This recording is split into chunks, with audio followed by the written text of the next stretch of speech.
Hello' everyone, কি কৰিছে বাৰু আপোনালোকে? ব'লক আজি কলিৰে চিকেন বনাওঁ। খাই ভাল পায়নে? মই কিন্তু বহুত ভাল পাওঁ। মনেও ভাল পায়, ইমনেও ভাল পায়।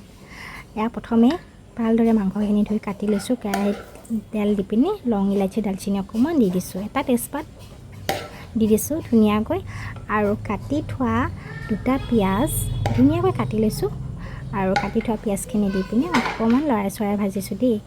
বহুত ভাল লাগে। আপোনালোকে পিছে বনাই খায়নে কলডিলেৰে? নিশ্চয় খায়ে ন? এইটো আৰু ক'বলগীয়া কথাই নহয়, কিন্তু মই কেনেকৈ বনাইছোঁ সেইটোহে দেখুৱাইছোঁ। তাৰপাছত এয়া অকণমান নিমখ দিছোঁ দেই। নিমখ দিলে তেতিয়াহে পিঁয়াজখিনি ভালদৰে সিজি যাব আৰু ধুনীয়া কালাৰটো চেঞ্জ হ'ব। অকণমান ভজাৰ পিছতে মই চিকেনখিনি এড কৰিলোঁ। চিকেনখিনি কিন্তু মই ভালদৰে ধুই পিনি আগতে পানীখিনি যাব দি থৈছিলোঁ। তেতিয়াহ'লে চিকেনখিনি বনায়ো ভাল লাগে আৰু পানীটো কম ওলায়, হয়নে? মানে লগে লগে ধুই পিনি চিকেনটো বনালে অকণমান পানী পানী হৈ থাকে, তেতিয়া চিকেনটো অকণমান মই ভাবোঁ অকণমান কমকৈ টেষ্টি লাগে নেকি চাগে দেই। তথাপি আৰু এয়া ধুনীয়াকৈ ভাজি কৈছোঁ, মানে অকণমান ভাজিলেহে বেছি সোৱাদ হ'ব নহয় জানো। এয়া কালাৰটো অকণমান চেঞ্জ হৈছে পিছত দেখিছেনে? বেলেগ একো নাই, অকণমান আদা নহৰু পিচি লৈছিলোঁ, এচামুচ মানে খুন্দি লৈছিলোঁ দেই। খুন্দি পিনি দিছোঁ, তেতিয়াহে খাই সোৱাদ লাগিব। মিক্সিত নাই পেষ্ট কৰা। পিছতে এয়া দি পিনি অকণমান কেঁচা গোন্ধটো নোহোৱা হোৱাৰ পিছতে মই ধুনীয়াকৈ মছলাখিনি এড কৰিলোঁ। এচামুচ জিৰা গুড়ি, এচামুচ হালধি গুড়ি, এচামুচ ধনিয়া গুড়ি আৰু অকণমান দিছোঁ জালুকৰ গুড়ি। জালুকৰ গুড়ি দিলে খাবলৈ বহুত সোৱাদ হয় আৰু টেষ্টটো বহুত ভাল লাগে নহয় জানো। এইখন আপোনালোকে জোল কৰিও খাব পাৰে, মই কিন্তু গ্ৰেভি কৰি খাইহে ভাল পাওঁ। মছলাখিনি অকণমান লৰাই চৰাই ভাজিছোঁ, বেছি ইমান ভাজি থাকিব দৰকাৰ নাই দেই, কাৰণ ধুনীয়াকৈ মই চিকেনখিনি ভালদৰে আগতে ভাজিয়ে লৈছোঁ। তাৰপিছত আৰু কি, কাটি থৈ দিয়া কলডিলখিনি দিলোঁ। পিছত আৰু কৰিবলগীয়া নাথাকে দি বেছি, অকণমান এনেকৈ দি এবাৰমান লৰাই চৰাই ঢাকনি এখন দি পিনি মই ধুনীয়াকৈ ঢাকি থ'ম। তাৰপিছত আৰু মাজে মাজে লৰাই থাকিম। আৰু পিছত যেতিয়ালৈ ধুনীয়াকৈ অকণমান ভজা হৈ যাব, তাৰপিছত আৰু আপোনালোকৰ লগতে মানে একেবাৰে ৰেডি কৰি লওক আৰু মানে গৰম ভাতেৰে যেনেকৈ বিচাৰোঁ। জ্বলা অকণমান বেছিকৈ দিলে খাই ভাল পায়, কিন্তু ইয়াৰ কাৰণ জ্বলা অকণমান ইহঁতৰ কাৰণে কম দিব লাগে যে ইহঁতক খাই ভাল পায়। এনে কিন্তু কলডিল খাবলৈ একেবাৰে মন নকৰে দেই, কিন্তু যদিহে চিকেনৰ লগত বনাই দিওঁ তেনেহ'লে আৰু কথা ক'বলৈ নাথাকে। চাওকচোন কিমান ধুনীয়াকৈ মিহলি হৈ গৈছে।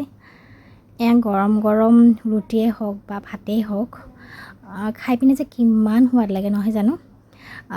এয়া অসমীয়া থলুৱা খাদ্যবোৰ আমি যদি ইহঁতক এনেকৈ অকণমান বনাই খুৱাব পাৰোঁ ন, এনে কিন্তু নাখায়। এনে যদি আপুনি কলডিল বনাই পিনি দিয়ে ভাজি, তেতিয়াহ'লে কেতিয়াও নাখায়। কিন্তু চিকেন থাকিলে তাৰ লগত এৰি দিবলৈ একেবাৰে মনে নকৰে। যিয়ে নহওক, বুদ্ধিটো যেনেকুৱাই নহওক কিয়, সিহঁতক আমাৰ খোৱাটোহে মতলব, হয়নে নহয়?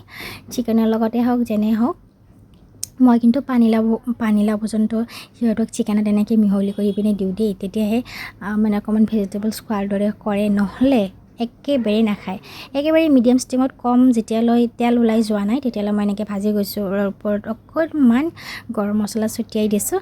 তাৰপিছত আৰু অকণমান ঢাকনিখন লগাই পিনে, দেখুওৱা নহ'ল বাৰু, ঢাকনিখন লগাই অকণমান পানী দি দিছোঁ। পানীখিনি দিলে অকণমান জাষ্ট দিছোঁ দেই, গৰম পানীখিনি দিলেহে মানে গোটেইখিনি মছলা মাংসখিনিত লাগিব আৰু গোটেইখিনি ধুনীয়া এটা চফ্ট হৈ যাব, নহ'লে একেবাৰে ড্ৰাই হৈ থাকিলেও বেয়া লাগিব নহয়। তাৰপিছত আৰু বেছি লৰাই থাকিব নালাগে, অকণমান ঢাকনিখন দি থওক, তেতিয়াহ'লে গোটেইখিনি ধুনীয়াকৈ একেবাৰে কম ষ্টিমত চাওক থৈ দিলোঁ 5 মিনিটমান, আৰু একেবাৰে ৰেডি হৈ গ'ল মোৰ টেষ্টি কলডিলেৰে চিকেনখন। বহুত ভাল লাগে নহয় জানো।